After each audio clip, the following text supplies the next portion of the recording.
ನಮಸ್ಕಾರ, ಇದು news lunch. ನಾನು ನವಿತಾ ಜೈನ್. ಈಗ ಹೆಡ್ಲೈನ್ಸ್. ಇಂದು ರಿಯಲ್ ಸ್ಟಾರ್ ಹುಟ್ಟುಹಬ್ಬದ ಸಂಭ್ರಮ. ಕಂಠೀರವ ಸ್ಟುಡಿಯೋದಲ್ಲಿ ಉಪ್ಪಿಟ್ಟು ಮುಹೂರ್ತ. ಬಗೆ ಬಗೆಯ ವೇಷಗಳಲ್ಲಿ ಮನಸೆಳೆದ ಅಭಿಮಾನಿಗಳು. ಸಾಹಸ ಸಿಂಹನಿಗೂ ಜನ್ಮದಿನದ ಸಂಭ್ರಮ. ವಿಷ್ಣು ಸಮಾಧಿಗೆ ಭಾರತಿ, ಶಿವಣ್ಣ ಸೇರಿದಂತೆ ಚಿತ್ರರಂಗದ ಗಣ್ಯರ ಪೂಜೆ. ಗವರ್ನರ್ನಿಂದಲೂ ನಟನ ಸಮಾಧಿಗೆ ನಮನ. ವಾಣಿಜ್ಯ ನಗರಿಗೂ ಕಾಲಿಟ್ಟ ಡಿಸ್ಕೋ ಸಂಸ್ಕೃತಿ. ಹುಬ್ಬಳ್ಳಿಯಲ್ಲಿ ಎಗ್ಗಿಲ್ಲದೆ ನಡೀತಾ ಇದೆ ಡಿಜೆ ಪಾರ್ಟಿ. ತಡರಾತ್ರಿವರೆಗೂ ಯುವತಿ ಯುವಕರ ಮೋಜು ಮಸ್ತಿ. ಸ್ನೇಹಿತನ ಪತ್ನಿಯ ಪ್ರಜ್ಞೆ ತಪ್ಪಿಸಿ ಅತ್ಯಾಚಾರ. ನಗ್ನ ಚಿತ್ರ ತೆಗೆದು ಹಣಕ್ಕಾಗಿ ಬ್ಲ್ಯಾಕ್ ಮೇಲ್. ಮೈಸೂರಲ್ಲಿ criminal friend arrest. 21 KG laddu 9.5 ಲಕ್ಷಕ್ಕೆ ಬಿಟ್. ಹೈದರಾಬಾದ್ನಲ್ಲಿ ಗಣೇಶ ಪ್ರಸಾದ ದಾಖಲೆ ಬೆಲೆಗೆ ಮಾರಾಟ. ನಗರದ ಮಾಜಿ ಮೇಯರ್ರಿಂದ ಬಾಲಾಪುರ್ ಲಡ್ಡು ಖರೀದಿ.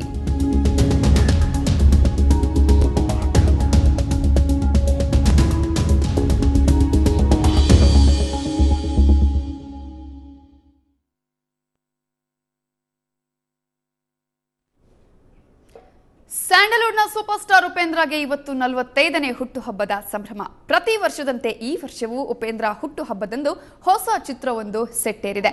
ಕಂಠೀರವ ಸ್ಟುಡಿಯೋದಲ್ಲಿ ಉಪ್ಪಿಟ್ಟು ಚಿತ್ರದ ಮುಹೂರ್ತವನ್ನ ಉಪೇಂದ್ರ ನೆರವೇರಿಸಿದರು. ಪತ್ನಿಯೊಂದಿಗೆ ಆಗಮಿಸಿದ ಉಪೇಂದ್ರ ಪೂಜೆ ಸಲ್ಲಿಸುವ ಮೂಲಕ ಮುಹೂರ್ತವನ್ನ ನೆರವೇರಿಸಿದರು. ನಂತರ ಅಭಿಮಾನಿಗಳನ್ನ ಉದ್ದೇಶಿಸಿ ಮಾತನಾಡಿದ ರಿಯಲ್ ಸ್ಟಾರ್ ಮಾತಲ್ಲೇ ಕಮಾಲ್ ಮಾಡಿದರು. ಈ ಮಧ್ಯೆ ಸ್ಟೇಜ್ ಮೇಲೆ ಹಾಸ್ಯ ಕಲಾವಿದರ ಕಚಗುಳಿಯೂ ಜೋರಾಗಿತ್ತು. ಮತ್ತೊಂದೆಡೆ ಅಭಿಮಾನಿಗಳು ಬಗೆ ಬಗೆಯ ಒಪ್ಪಿ ವೇಷಗಳಲ್ಲಿ ಗಮನ ಸೆಳೆದರು.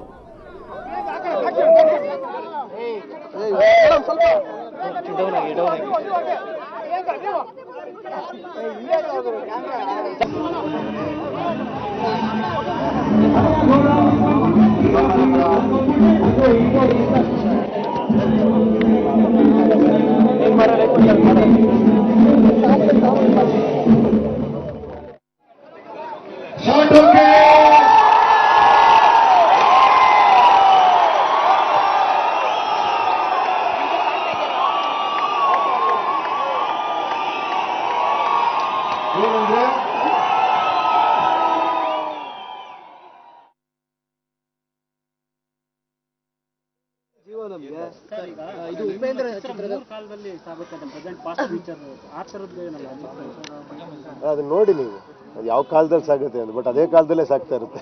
ಇದು ಉಪೇಂದ್ರ ಮುಂದುವರೆದ ಭಾಗನೇ ಹೇಳದ್ನಲ್ಲ.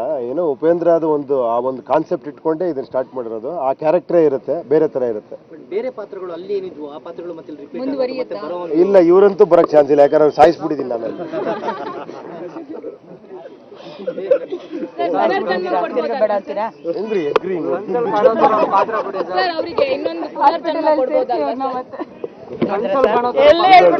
ನೀವೇ ಸ್ಕ್ರಿಪ್ಟ್ ಮಾಡಿ ಹೇಳ್ಬಿಡ್ತೀರಾ. ಓಕೆ ಓಕೆ, ಥ್ಯಾಂಕ್ ಯು ಎಲ್ಲರಿಗೂ ಥ್ಯಾಂಕ್ ಯು ಎಲ್ರಿಗೂ ಧನ್ಯವಾದ. ಥ್ಯಾಂಕ್ ಯು ಎಲ್ಲರಿಗೂ ಗಣೇಶ ಗೌರಿ ಹಬ್ಬದ ಹಾರ್ದಿಕ ಶುಭಾಶಯ. ಎಲ್ಲ ವೀಕ್ಷಕರಿಗೆ ದಸರಾ ಹಬ್ಬದ ಹಾರ್ದಿಕ ಶುಭಾಶಯಗಳು. ಓಕೆ, ಥ್ಯಾಂಕ್ ಯು ಅಮ್ಮ, ಥ್ಯಾಂಕ್ ಯು.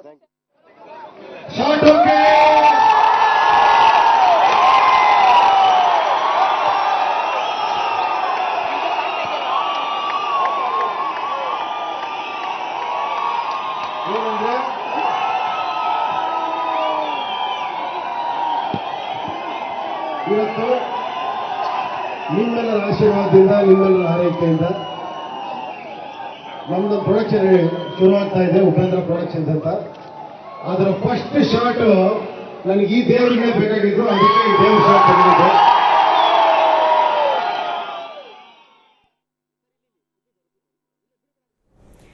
ಇನ್ನು ರಿಯಲ್ ಸ್ಟಾರ್ ಒಪ್ಪಿಗೆ ಗಣ್ಯರು ಶ್ಲಾಘನೆಗಳ ಸುರಿಮಳೆಗರೆದಿದ್ದಾರೆ. ಬನ್ನಿ ಹಾಗಾದ್ರೆ ಯಾರ್ಯಾರು ಏನೇನು ಹೇಳಿದ್ದಾರೆ ನೋಡೋಣ. ಉಪ್ಪಿಗಿಂತ ರುಚಿ ಬೇರೆ ಇಲ್ಲ. मैं उपेंद्र का सुपर फिल्म देखा है. उसका कॉन्सेप्ट बहुत अच्छा है. Whenever Uppi directs, Gujarat succeeds.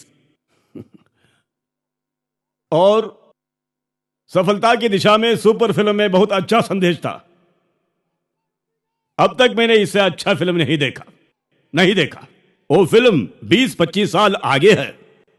मेरा वीसा गड़बड़ करके उपेंद्रा को बिना वीसा हॉलीवुड बुला रहा है। उपेंद्रा जी का नया फिल्म जिसका नाम है उप्पिट्टू, हम यकीन के साथ कह सकते हैं इस फिल्म में भी एक नया भारत निर्माण के लिए एक बहुत अच्छा संदेश होगा और इसमें कोई डाउट नहीं।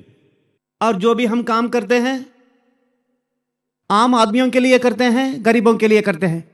हम हमारे युवा नेता रम्या जी से मिले, उन्होंने हमें बताया हॉलीवुड में नहीं है और बॉलीवुड में भी नहीं है, लेकिन कर्नाटक में एक महान डायरेक्टर है, वो है उपेंद्रा जी।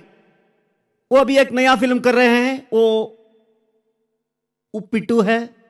एक बहुत बड़ा स्टोरी है, आम आदमी और युवा जनता के लिए एक अद्भुत मैसेज है।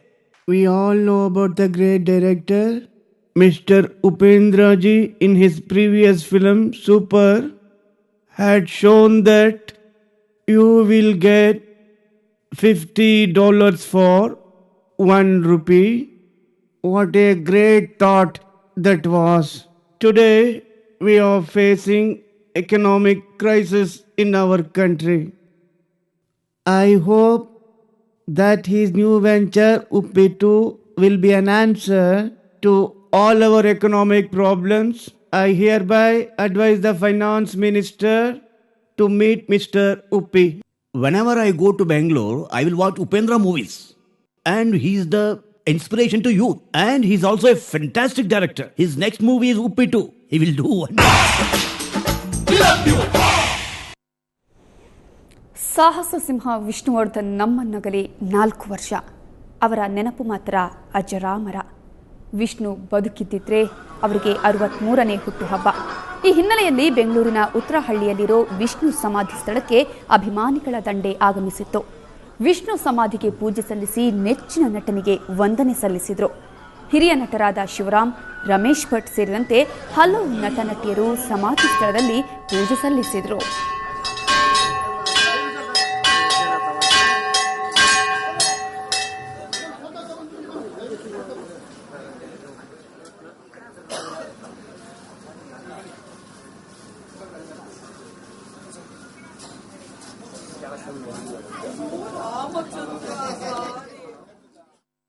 ಈ ಸ್ಮಾರಕ ತಡ ಆಗ್ತಾ ಇದೆ. ಅವರ ಹುಟ್ಟಿದಬ್ಬದ ಸಂಭ್ರಮದ ಆಚರಣೆ, ಆ ಸ್ಮಾರಕ ಭವನ ಏನೇನು ಕಲ್ಪನೆ ಇದೆ ಅದರಲ್ಲಿ ಆಗಬೇಕಿತ್ತು. ಕಾರಣಾಂತರದಿಂದ ವಿಳಂಬ ಆಗಿದೆ. ಸ್ಥಳಾಂತರ ಆಗಬೇಕು ಅನ್ನುವಂಥದ್ದು ಒಂದು ವಿಷಯ ಇದ್ದಿದೆ. ಬೇಕಾದಷ್ಟು ಅಭಿಮಾನಿಗಳಿಗೆ ಅದಿಷ್ಟ ಇಲ್ಲ. ಇದರ ಮಧ್ಯೆ ರಾಜ್ಯಪಾಲ ಹಂಸರಾಜ್ ಭಾರದ್ವಾಜ್ ಸಹ ಅಭಿಮಾನ್ ಸ್ಟುಡಿಯೋಗೆ ತೆರಳಿ ವಿಷ್ಣು ಸಮಾಧಿಗೆ ಪೂಜೆ ಸಲ್ಲಿಸಿದರು. ಬಳಿಕ ಉಚಿತ ವೈದ್ಯಕೀಯ ಶಿಬಿರಕ್ಕೆ ಚಾಲನೆ ಕೊಟ್ಟರು. ಬಳಿಕ ಸಾಹಸ ಸಿಂಹ ಕಾಮಿಕ್ ಸರಣಿ ಪುಸ್ತಕವನ್ನು ಬಿಡುಗಡೆ ಮಾಡಿದ ರಾಜ್ಯಪಾಲರು ವಿಷ್ಣು ಜನರ ಧ್ವನಿ, ಮಾನವೀಯತೆಗೆ ಸ್ಫೂರ್ತಿ ಅಂತ ಗುಣಗಾನ ಮಾಡಿದರು. ಇದೇ ವೇಳೆ ಮಾತನಾಡಿದ ನಟಿ ಭಾರತಿ ವಿಷ್ಣುವರ್ಧನ್, ವಿಷ್ಣು ಹೆಸರಿನಲ್ಲಿ ಚಲನಚಿತ್ರ ಕಿರುತೆರೆ ತರಬೇತಿ ಸಂಸ್ಥೆ ಸ್ಥಾಪಿಸಲು ನಿರ್ಧರಿಸಿರುವುದಾಗಿ ತಿಳಿಸಿದರು. ವಿಷ್ಣು ಸ್ಮಾರಕ ನಿರ್ಮಾಣಕ್ಕೆ ಸರ್ಕಾರ ಮುಂದಾಗಲಿ ಅಂತಾನೂ ಆಗ್ರಹಿಸಿದರು.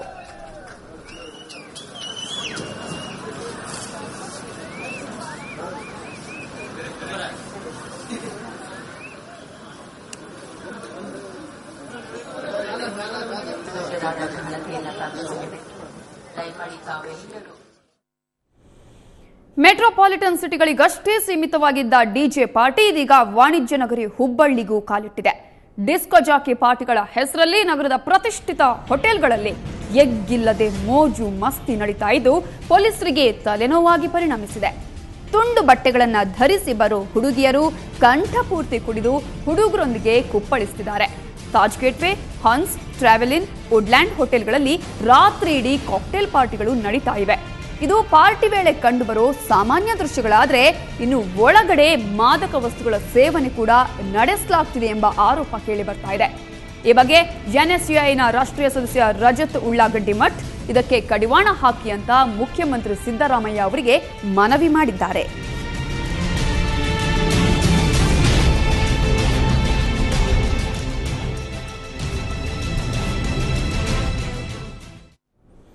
ಕೆಪಿಎಸ್ಸಿ ಗೆಜೆಟೆಡ್ ಪ್ರೊಬೇಷನರಿ ಹುದ್ದೆಗಳ ನೇಮಕಾತಿಯಲ್ಲಿ ನಡೆದ ಅವ್ಯವಹಾರದ ತನಿಖೆ ನಡೆಸಿದ್ದ ಸಿಐಡಿ ಕೆಲವು ಆಘಾತಕಾರಿ ಅಂಶಗಳನ್ನು ಬಹಿರಂಗಪಡಿಸಿದೆ. ಅದರ ಪ್ರಕಾರ ನೇಮಕಾತಿ ಪ್ರಕ್ರಿಯೆಯಲ್ಲಿ ಭಾರೀ ಪ್ರಮಾಣದ ಲಂಚದ ವ್ಯವಹಾರ ನಡೆದಿರುವುದು ಬೆಳಕಿಗೆ ಬಂದಿದೆ. ಕಳೆದ ವಾರವಷ್ಟೇ ತನಿಖಾ ವರದಿಯನ್ನ ಸಿಐಡಿ ಸರ್ಕಾರದ ಮುಖ್ಯ ಕಾರ್ಯದರ್ಶಿಗಳಿಗೆ ಹಾಗೂ ಗೃಹ ಇಲಾಖೆಯ ಕಾರ್ಯದರ್ಶಿಗಳಿಗೆ ನೀಡಿತ್ತು. ಈ ವರದಿಯ ಕೆಲವು ಅಂಶಗಳು ಸುವರ್ಣ ನ್ಯೂಸ್ಗೆ ಲಭ್ಯವಾಗಿವೆ. ವರದಿಯ ಪ್ರಕಾರ ನೇಮಕಾತಿಗಾಗಿ ಪ್ರತಿಯೊಂದು ಹುದ್ದೆಗೆ 25 ಲಕ್ಷದಿಂದ 1 ಕೋಟಿಯವರೆಗೂ ರೇಟ್ ನಿಗದಿಪಡಿಸಲಾಗಿದೆ. ಈ ರೇಟ್ ನಿಗದಿಪಡಿಸಿರೋದು ಬೇರಾರೂ ಅಲ್ಲ, ಕೆಪಿಎಸ್ಸಿ ಅಧ್ಯಕ್ಷ ಹಾಗೂ ಕೆಲ ಸದಸ್ಯರು. ಅಸಿಸ್ಟೆಂಟ್ ಕಮಿಷನರ್ ಹುದ್ದೆಗೆ 75 ಲಕ್ಷದಿಂದ 1.5 ಕೋಟಿ, ಡಿವೈಎಸ್ಪಿ ಹುದ್ದೆಗೆ 60 ರಿಂದ 80 ಲಕ್ಷ, ಎಸಿಸಿಟಿ ಹುದ್ದೆಗೆ 50 ರಿಂದ 60 ಲಕ್ಷ, ಇತರೆ ಗ್ರೂಪ್ ಎ ಹುದ್ದೆಗೆ 30 ರಿಂದ 50 ಲಕ್ಷ, ತಹಶೀಲ್ದಾರ್ ಹುದ್ದೆಗೆ 30 ರಿಂದ 60 ಲಕ್ಷ, ಸಹಾಯಕ ನಿರ್ದೇಶಕ ಹುದ್ದೆಗಳಿಗೆ 45 ಲಕ್ಷ, ಸಿಟಿಒ ಹುದ್ದೆಗೆ 30 ಲಕ್ಷ ಹಾಗೂ ಇತರೆ ಗ್ರೂಪ್ ಬಿ ಹುದ್ದೆಗಳಿಗೆ 25 ರಿಂದ 30 ಲಕ್ಷ ರೂಪಾಯಿ ನಿಗದಿಪಡಿಸಲಾಗಿತ್ತು.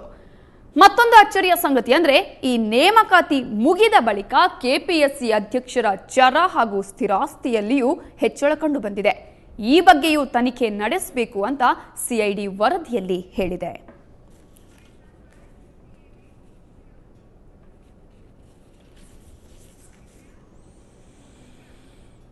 ಇನ್ನು ವಿಶ್ವವಿದ್ಯಾನಿಲಯಗಳು ಅಂದ್ರೆ ಸದಾ ಒಂದಿಲ್ಲೊಂದು ಹಗರಣಗಳಿಂದ ಸದ್ದು ಮಾಡೋ ತಾಣಗಳು ಅಂತಾನೆ ಅರ್ಥ. ಈಗ ಕೃಷಿ ವಿಶ್ವವಿದ್ಯಾನಿಲಯದ ಸರದಿ. ಕೃಷಿ ವಿವಿ ಕುಲಪತಿ ಡಾಕ್ಟರ್ ಕೆ ನಾರಾಯಣಗೌಡ ಅವರು ನೇಮಕಾತಿ ಮಾಡೋ ವಿಷಯದಲ್ಲಿ ಅವ್ಯವಹಾರ ಎಸಗಿದ್ದಾರೆ ಅನ್ನೋ ಮಾಹಿತಿ ಬಹಿರಂಗಗೊಂಡಿದೆ. ಸಾಮಾಜಿಕ ಕಾರ್ಯಕರ್ತರಾದ ಡಾಕ್ಟರ್ ಸಿಎಸ್ ದ್ವಾರಕನಾಥ್ ಮತ್ತು ರವಿಕೃಷ್ಣ ರೆಡ್ಡಿ ಕೃಷಿ ವಿವಿ ಹಗರಣವನ್ನ ಬಯಲಿಗೆಳೆದಿದ್ದಾರೆ. ಹಗರಣಕ್ಕೆ ಸಂಬಂಧಪಟ್ಟ ದಾಖಲೆಗಳನ್ನು ಬಿಡುಗಡೆ ಮಾಡಿದ್ದಾರೆ. ಕೆಪಿಎಸ್ಸಿ ಅಕ್ರಮದ ರೀತಿ ಇಲ್ಲೂ ಕೂಡ ಸಂದರ್ಶನಕ್ಕೆ ಕೊಡೋ ಮಾರ್ಕ್ಸ್ ಅಲ್ಲಿ ಅವ್ಯವಹಾರ ಮಾಡಲಾಗಿದೆ. ಕಾರ್ಯಕ್ರಮ ಸಂಯೋಜಕ ಹುದ್ದೆ, ಶಿಕ್ಷಣ ನಿರ್ದೇಶಕರ ಹುದ್ದೆ, ಆಹಾರ ಮತ್ತು ಕೃಷಿ ಇಂಜಿನಿಯರಿಂಗ್ ಸಹಾಯಕ ಪ್ರಾಧ್ಯಾಪಕರ ಹುದ್ದೆಗಳು, ಮಣ್ಣು ವಿಜ್ಞಾನ ವಿಭಾಗದ ಸಹಾಯಕ ಪ್ರಾಧ್ಯಾಪಕ ಹುದ್ದೆ, ತೋಟಗಾರಿಕೆ ವಿಭಾಗದ ಸಹಾಯಕ ಪ್ರಾಧ್ಯಾಪಕ ಹುದ್ದೆ ಹಾಗೂ ಪ್ರೋಗ್ರಾಂ ಅಸಿಸ್ಟೆಂಟ್ ಹುದ್ದೆಗಳಿಗೆ ನೇಮಕ ಮಾಡುವಾಗ ಅವ್ಯವಹಾರ ನಡೆದಿದೆ. ಅವ್ಯವಹಾರದ ಹಿಂದೆ ದೊಡ್ಡ ಮಟ್ಟದ ಭ್ರಷ್ಟಾಚಾರ ಮತ್ತು ಸ್ವಜನ ಪಕ್ಷಪಾತ ನಡೆದಿದೆ. ಈ ಎಲ್ಲದರ ಬಗ್ಗೆ ಸೂಕ್ತ ತನಿಖೆ ಆಗಬೇಕು ಅಂತ ದ್ವಾರಕನಾಥ್ ಮತ್ತು ರವಿಕೃಷ್ಣ ರೆಡ್ಡಿ ಒತ್ತಾಯಿಸಿದ್ದಾರೆ. ರಾಜ್ಯದ ವಿಶ್ವವಿದ್ಯಾನಿಲಯಗಳು ನಿರಂತರವಾಗಿ ಅವ್ಯವಹಾರಗಳನ್ನು ನಡೆಸ್ತಾ ಇರೋದ್ರಿಂದ ರಾಜ್ಯಪಾಲರು ಈ ಪ್ರಕರಣವನ್ನ ಗಂಭೀರವಾಗಿ ತಗೋಬೇಕು ಅಂತ ಹೇಳಿದ್ದಾರೆ. ವಿಶ್ವವಿದ್ಯಾಲಯಕ್ಕೆ, ಬೆಂಗಳೂರಿನ ಕೃಷಿ ವಿಶ್ವವಿದ್ಯಾಲಯಕ್ಕೆ ಭಾಳ ಒಳ್ಳೆ ಹೆಸರಿತ್ತು. ಅನೇಕ ವರ್ಷಗಳಿಂದ ಭಾಳ ಒಳ್ಳೆ ವೈಸ್ ಚಾನ್ಸಲರ್ಗಳು ಬಂದೋದಂತಹ ಒಂದು ಹಿನ್ನೆಲೆ ಇತ್ತು ವಿಶ್ವವಿದ್ಯಾಲಯಕ್ಕೆ. ಈಗ ಡಾಕ್ಟರ್ ಕೆ ನಾರಾಯಣಗೌಡರು ವೈಸ್ ಚಾನ್ಸಲರ್ ಆಗಿ ಬಂದ ನಂತರ ಆಗಿರುವಂತಹ ಅಕ್ರಮಗಳು ಬಹುಶಃ ಹಿಂದೆಂದೂ ಕೂಡ ಆಗಿರಲಿಲ್ಲ ಅಂತೇಳಿ ನಾನು ಅಂದ್ಕೊಂಡಿದ್ದೇನೆ. ಈ ಕೃಷಿ ವಿಶ್ವವಿದ್ಯಾಲಯದಲ್ಲಿ ಈಗಾಗಿರುವಂತಹ ಎಲ್ಲ ಭ್ರಷ್ಟಾಚಾರ, ಸ್ವಜನ ಪಕ್ಷಪಾತ, ಜಾತೀಯತೆ, ಇದಕ್ಕೆ ಸಂಬಂಧಪಟ್ಟಂತಹ ಎಲ್ಲ ಅಕ್ರಮಗಳ ಬಗ್ಗೆ RTA ತಗೊಂಡಿರುವಂತಹ ಎಲ್ಲ ದಾಖಲೆಗಳನ್ನು ನಿಮ್ಮ ಮುಂದೆ ಇಟ್ಟಿದ್ದೇವೆ. ಆ ದಾಖಲೆಗಳೇ ಎಲ್ಲವನ್ನೂ ಹೇಳುತ್ತೆ. ರಾಜು ಅವರಿಗೆ ಆ ವಿಚಾರದಲ್ಲಿ ಪ್ರಶಸ್ತಿ ಪದಗಳ ವಿಚಾರದಲ್ಲಿ 5 ಅಂಕಗಳು ಬರಬೇಕಾಗಿರುತ್ತೆ, 2 ಅಂಕ ಕೊಡ್ತಾರೆ. ಆಮೇಲೆ ಇಲ್ಲಿ ನೋಡಿ, ಪೇಜ್ 3ನೇ ಪೇಜ್ ಹೋದ್ರೆ ವಿಶೇಷ ಕೌಶಲ್ಯಗಳು ಮತ್ತು ವಿದ್ಯೆ, ಅದರಲ್ಲಿ ಕುಮಾರ್ ಅವರಿಗೆ ಬರಬೇಕಾಗಿದ್ದೆ 3.5 ಅಂಕ, ಆದರೆ ಅವ್ರಿಗೆ 10 ಅಂಕಗಳನ್ನ ಕೊಡ್ತಾರೆ. ಆ ಇದರಲ್ಲಿ ನೀವು ನೋಡಿದ್ರೆ ಈ ಮೂಲ ನಕ್ಷತ್ರದಂತೆಯೇ ನಮ್ಮ ತಲೆ ಕೆಡಿಸಿರುವ ನಕ್ಷತ್ರಗಳು ಇನ್ನೂ ಇವೆ. ಅದರಲ್ಲಿ ಮುಖ್ಯವಾಗಿ ಆಶ್ಲೇಷ ನಕ್ಷತ್ರವೂ ಒಂದು. ಬೆರಗು ಮರುಪ್ರಸಾರ ಮಧ್ಯಾಹ್ನ 1:30ಕ್ಕೆ. ಈಗ ಕರ್ನಾಟಕ ರಾಜ್ಯ ಮುಕ್ತ ವಿಶ್ವವಿದ್ಯಾಲಯ ಹಗರಣಗಳ ಮುಕ್ತ ವಿಶ್ವವಿದ್ಯಾಲಯ ಅಂತ ಆಗಿದೆ. ಹಾಗಾದ್ರೆ ಆ ಹಗರಣಗಳು ಯಾವ್ಯಾವುದು ಅನ್ನೋದನ್ನ ನೋಡೋಣ ಬ್ರೇಕ್ನ ನಂತರ.